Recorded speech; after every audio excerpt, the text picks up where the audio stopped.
नमस्कार। आज हम एक ऐसे रत्न की दुनिया में जा रहे हैं जो अपनी नीली बैंगनी चमक के लिए मशहूर है। जी हाँ, टैंजनाइट। हाँ, टैंजनाइट।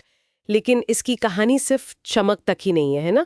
इसमें संघर्ष है, परंपरा है, उम्मीद भी है। बिल्कुल। ये सिर्फ तांजानिया की मिरेरानी पछाड़ियों में मिलता है और हमारे पास जो जानकारी है वो इसकी खोज से लेकर इसके भविष्य तक कई पहलुओं पर रोशनी डालती है। तो शुरू करते हैं इसकी खोज से। ये कहानी भी बड़ी दिलचस्प है, सुनने में आया है। हाँ, 1967 की बात है। मिरेरानी हिल्स में कहते हैं एक मसाई चरवाहे थे, अली जुएवातू।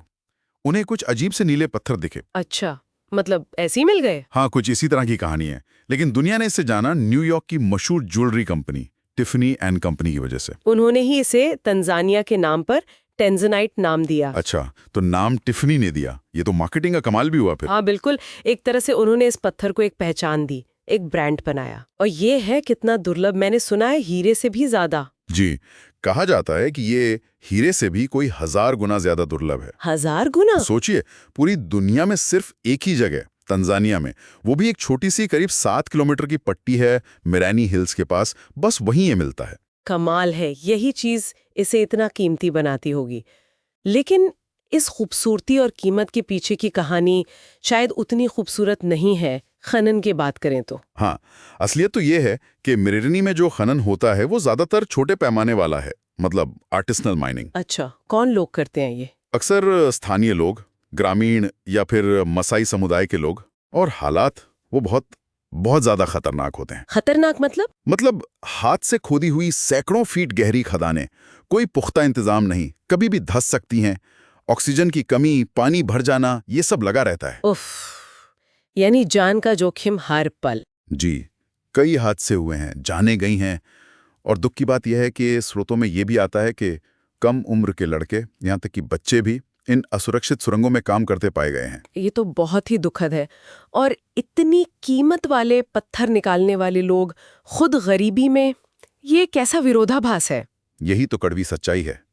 कई खनिक पीढ़ी दर पीढ़ी गरीबी में ही जीते आए हैं। और ऊपर से एक और बड़ी समस्या थी, अवैध तस्करी। हाँ, स्मगलिंग।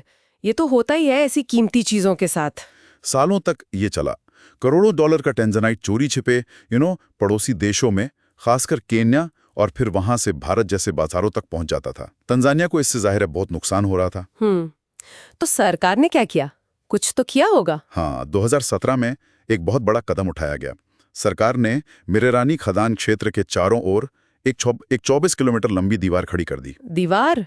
खदान के चारों तरफ? जी हाँ, कहा गया है कि यह दुनिया की पहली ऐसी संरक्षित खदान बन गई। मकसद साफ था, तस्करी रोकना और ये जो रत्न है इन पर देश का नियंत्रण बढ़ाना। तो क्या इसका कुछ असर हुआ? दीवार कामयाब रही? सरकारी दावे तो यही हैं कि दीवार बनने के बाद टैक्स कलेक्शन काफी बढ़ा है। रत्न देश के अंदर ही प्रोसेस होने लगा, बिकने लगा। चलिए, ये तो कुछ सकारात्मक बात हुई। हाँ, पर यह भी सोचने वाली बात है कि दीवार बनाने की नौबत क्यों आई। खैर, इसी बीच 2020 में एक और दिलचस्प घटना हुई। वो क्या? एक स्थानीय खनिक थे, साइनी न्यू लेजर।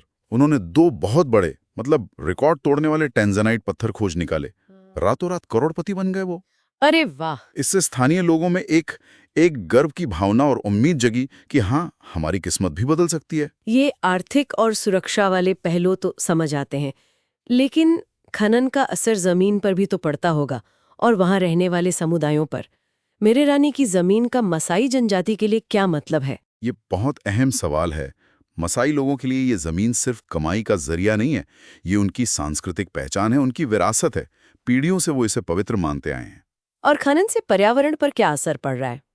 चिंताएं तो हैं, जैसे जल प्रदूषण की बात उठती है, मिट्टी के कटाव की। जब इतने बड़े पैमाने पर खुदाई होगी तो पर्यावरण पर असर तो पड़ेगा ही।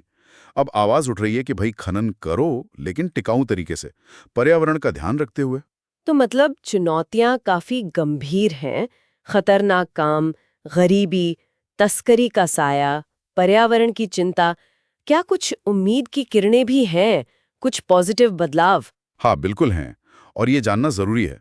अब कोशिशें हो रही हैं कि रत्न को सिर्फ कच्चा ना बेचा जाए, उसका मूल्यवर्धन यानी कटिंग पॉलिशिंग वो तंजानिया में ही हो। अच्छा, इससे क्या फायदा होगा? इससे स्थानीय स्तर पर रोजगार बढ़ेगा, युवाओं को हुनर मिलेगा और देश को ज्यादा मुनाफा भी मिलेगा, क्योंकि तैयार माल की कीमत ज्यादा होती है। ट्रेनिंग प्रोग्राम शुरू किए गए हैं इसके लिए। ये तो बहुत अच्छी बात है, स्किल डेवलपमेंट।